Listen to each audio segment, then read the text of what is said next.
This is Lisa Miller, Tea Party WDC, interviewing Frank Fannon, City Council member in Alexandria, Virginia.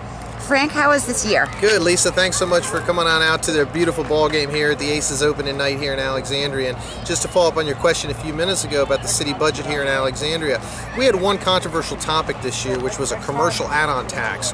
The tax would have been put in place on commercial and industrial properties here in the city, and it would have raised the average tax bill by approximately 15%. What we did here on the city council is I led the charge to not implement the commercial add-on tax. I think it was very important to myself and the businesses in the community that we understand that the taxation should be spread out equally through the community. This would have been a surtax where the add-on tax would have gone just to commercial and industrial properties to pay for transportation, something that we use as a whole community. And many of these businesses, you know, in this fragile economy are really one tax increase away from going out of business. So, you know, we have over 8,000 businesses here in our city, and I think it was the right thing that we ended up voting for on the city council. And we're proud to say we're the only municipality in Northern Virginia that doesn't have this commercial add-on tax. Fairfax adds an additional 11 cents to their properties, and Arlington approximately 12 cents. But we don't do that here in Alexandria. It's our way of saying we're welcoming businesses. Please come and enjoy Alexandria. Now, did we get a tax on the residential side? Yes, the city tax bill this year was an increase of 2 cents over last year.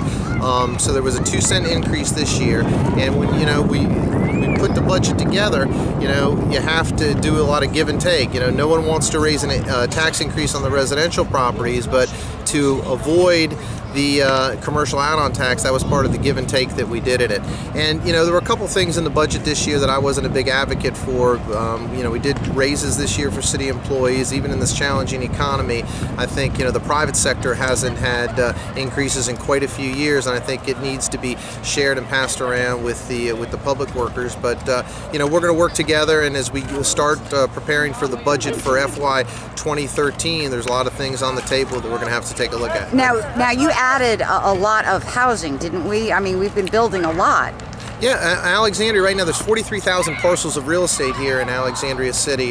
We have 2 new high-rise buildings coming online right at the Eisenhower Avenue Metro Station. It's going to be approximately 1,300 units with a Harris Teeter on the ground floor. And one of the things that we didn't do in Alexandria, as Arlington did 20, 30 years ago, is put the density around the metro. So right now we have 4 metro stations in Alexandria, and they're not that heavily utilized. So that's one of the things when we look for future expansion and growth, a lot is going to come most likely around the metro stations. And those added units, how much revenue did that add to the city? I don't have those exact numbers right now, Lisa, but we got a great ball game, so I'm going to break back to the game, and thanks so much for being here tonight. Thanks, Frank. Take care.